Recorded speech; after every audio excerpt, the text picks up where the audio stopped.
Amélie Oudéa-Castéra est la ministre des Sports et notre invitée ce matin sur BFM TV. Bonjour. Bonjour.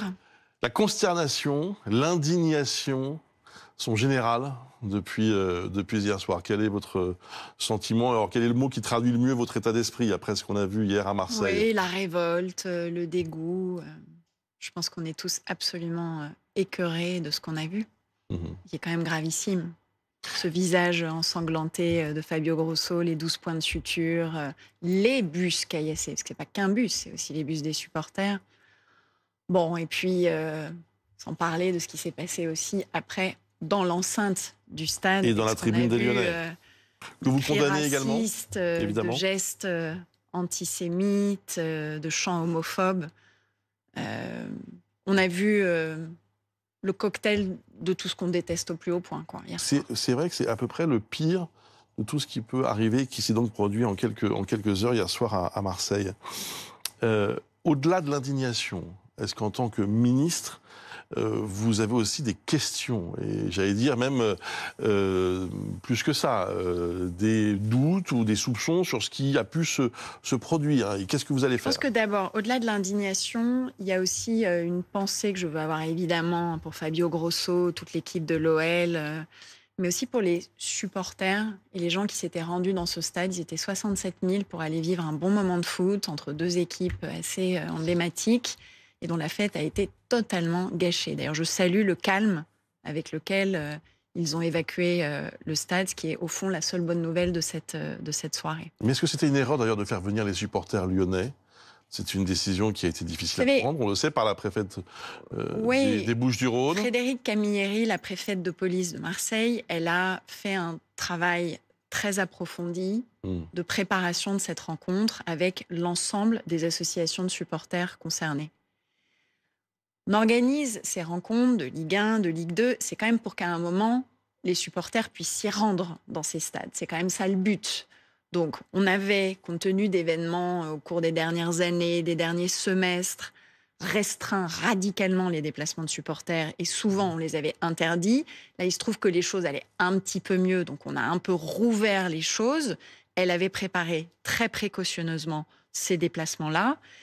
Ce qui va se passer maintenant, c'est une enquête extrêmement détaillée pour établir la chaîne de responsabilité. Et je souhaite que la réponse de la justice soit non seulement rapide, mais extrêmement sévère contre ces troubles-là, ces fauteurs de troubles qui se sont rendus auteurs d'agissements, mais qui sont inadmissibles. Cette violence sur la voie publique de cette manière, c'est ahurissant. Mais objectivement, c'était une erreur de faire venir ces supporters. Non, mais c'est facile de dire ça après. Oui, encore une fois. Mais attendez, les intentions peuvent être bonnes à l'origine. Ça, je ne le remets pas en cause. Moi, je ne pense pas que c'était une erreur. Ça faisait partie de la normalisation en cours. Parce que, encore une fois, le but, quand on organise des matchs de foot, c'est quand même qu'il y ait bien des gens, des supporters de chacun des deux clubs pour pouvoir profiter de cette fête avec leurs équipes. Maintenant, il faut regarder très précisément ce qui s'est passé, le trajet du bus. Il y avait des doubles vitrages, pourquoi dans l'occurrence ils ont cédé, à quel point tout ça a été prémédité, organisé, comment. Il y a déjà 9 interpellations, dont 2 en lien avec les jets de projectiles. Quid du reste? Est-ce que des éléments de vidéosurveillance vont nous permettre d'établir très rapidement l'identité des auteurs? Comment on va faire tout ça pour avoir très rapidement une réponse précise sur les faits? Je précise que la préfète est extrêmement mobilisée, que le procureur de Marseille l'est aussi, il est extrêmement attentif à chaque développement de l'affaire. Le parcours du bus lyonnais, en fait, c'est très court. Hein.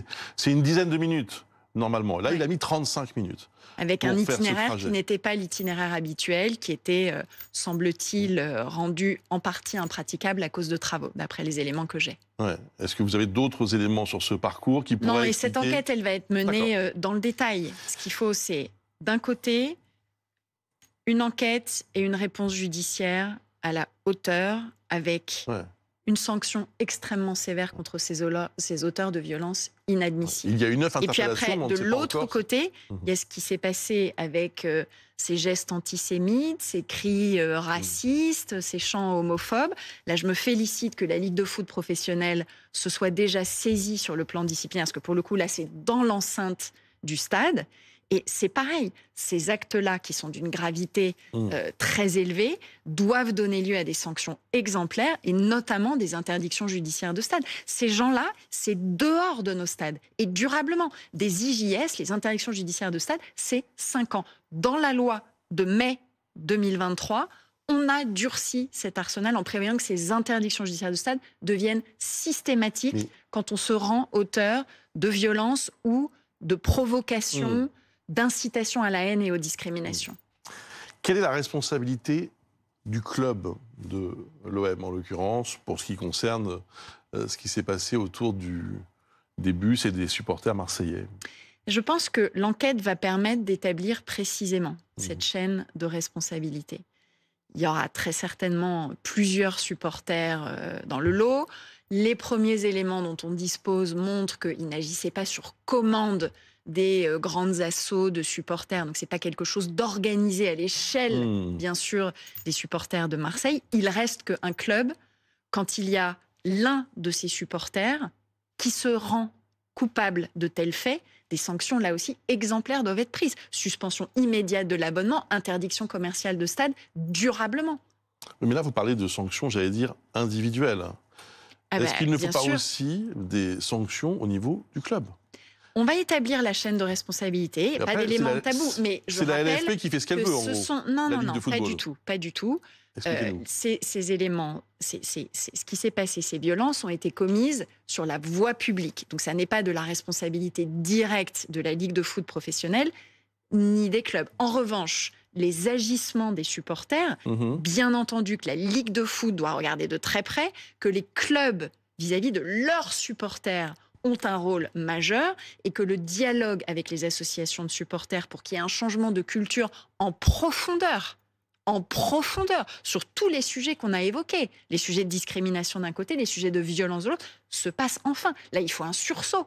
Il faut qu'il y ait un moment où on se dise « Mais attendez, on va quand même pas laisser le sport être détruit par ces séries d'agissements. » Alors même qu'on n'a jamais mobilisé autant d'effectifs de police et de gendarmes, qu'on n'a jamais mené autant d'opérations de prévention de la délinquance et qu'on n'a jamais eu un arsenal législatif, judiciaire, juridique aussi développé qu'aujourd'hui pour punir. Et disciplinaire également. Alors allons-y, manipulité, il faut qu'on sorte de ça. Oui, mais les sanctions ne sont pas à la hauteur, Madame la Ministre, pardon de vous le dire. Vous savez, au-delà d'être journaliste, juste un mot si vous permettez. Il se trouve que je suis supporter d'un club de football. Le Paris Saint-Germain, tout le monde le sait. Lorsque le club, le Paris Saint-Germain, et je ne vais pas me faire des amis en disant ça, est reconnu coupable, en tout cas les supporters sont reconnus coupables de chants homophobes lors d'un match, qu'est-ce qui s'est passé après? Quelle a été la sanction, Madame la Ministre? On a fermé une tribune pour donc 5000 personnes pendant un match. C'est ça ce que vous appelez une sanction exemplaire? Oui, c'est la sanction vraiment dure, et Dieu sait que ça me coûte de le dire, ça aurait été de frapper le club. Je l'ai dit, la sévérité de la commission de discipline de la Ligue de foot doit être confirmée. Et aujourd'hui, elle ne l'est pas. Et je précise que moi, dans la foulée de ce qui s'est passé, ce soir-là, au PSG, j'ai écrit à l'ensemble des clubs de foot, avec le président de la Ligue de foot, le président de la fédération et ma collègue Bérangère Couillard au titre de la lutte contre les discriminations, pour demander qu'il y ait une accélération du travail avec toutes les associations pour absolument éradiquer ces phénomènes-là. Il faut qu'on développe les systèmes aussi d'observateurs en tribune pour que tout ça soit répertorié précisément sur la feuille de match et que le speaker puisse annoncer, en lien avec l'arbitre, que dès qu'il y a ces chants qui sont entonnés, c'est stop, on arrête. Il n'y a pas de sport possible quand il y a des chants de cette nature. On arrête. Après, on reprend peut-être une deuxième fois, mais bien, après, c'est arrêt définitif. Et là, ils comprendront. Ouais. Alors, la question des sanctions, évidemment, va être cruciale pour la suite. Néanmoins, on évoque déjà la possibilité que ce match puisse se tenir d'ici à quelques jours. Est-ce que ça vous paraît possible? Alors là, c'est le travail de la commission des compétitions, au cœur de la LFP, qui va se prononcer sur le sujet. C'est typiquement son travail de le faire. Il y aura un dialogue évidemment approfondi avec les patrons des deux clubs, avec les équipes. Voilà, la décision sera prise rapidement en la matière. Est-ce que, pour ce qui concerne les déplacements de supporters, il ne faut pas une décision beaucoup plus radicale finalement. Et se dire, tant pis, puisqu'on n'y arrive pas... Pour tous les matchs, ça a été interdit. Justement. Pendant de longs mois. Est-ce qu'il ne faut pas y revenir? On était là dans un moment où justement ce qu'on voulait, compte tenu des efforts qui avaient été faits, de la mise en place aussi des référents supporters-visiteurs, de ce dialogue approfondi avec une responsabilisation des associations de supporters, voilà, il y avait la volonté de permettre que ce soit normal que dans un stade de foot, il y ait des supporters des deux équipes. À nouveau, oui, on va devoir durcir, donc c'est ça le résultat. Ok, eh ben on va durcir, et on va essayer de faire en sorte que là où ce sera autorisé, cette fois-ci, ce soit exemplaire et qu'il y ait vraiment un sursaut. Alors je profite de votre présence pour vous poser aussi, parce que après tout, ce qui s'est passé hier à Marseille ne doit pas entacher une autre compétition qui s'est tenue pendant près de 2 mois en France et qui s'est passée de façon globalement très bonne et très positive. C'est la Coupe du Monde de rugby. Quel bilan vous en tirez? Merci. En tout cas, de souligner ça. En effet, que la consternation d'hier soir ne doit pas ternir ces 2 mois de Coupe du Monde de rugby, qui est une Coupe du Monde de rugby qui a battu beaucoup de records. Des records de fréquentation dans les stades, dans les fan zones, des records d'audience, qui a généré un engouement populaire absolument incroyable. Autour de notre équipe, ça a été évidemment un déchirement et un engagement des territoires absolument fabuleux. Je pense qu'on a livré vraiment une Coupe du Monde exemplaire, avec une qualité d'organisation, de coordination de l'ensemble des parties prenantes qui a été de tout premier plan, et avec des impacts positifs, des retombées économiques positives, mais aussi un engagement sur le plan social, une responsabilité écologique avec la promotion du train, dans lesquels massivement les équipes et les spectateurs ont tourné à travers la France. Et je pense que là, il faut qu'il y ait une fierté française qui s'exprime autour de cet événement, parce qu'il est véritablement exemplaire. Et je pense même qu'au fond, il marque un peu une nouvelle référence dans l'univers des grands événements sportifs internationaux.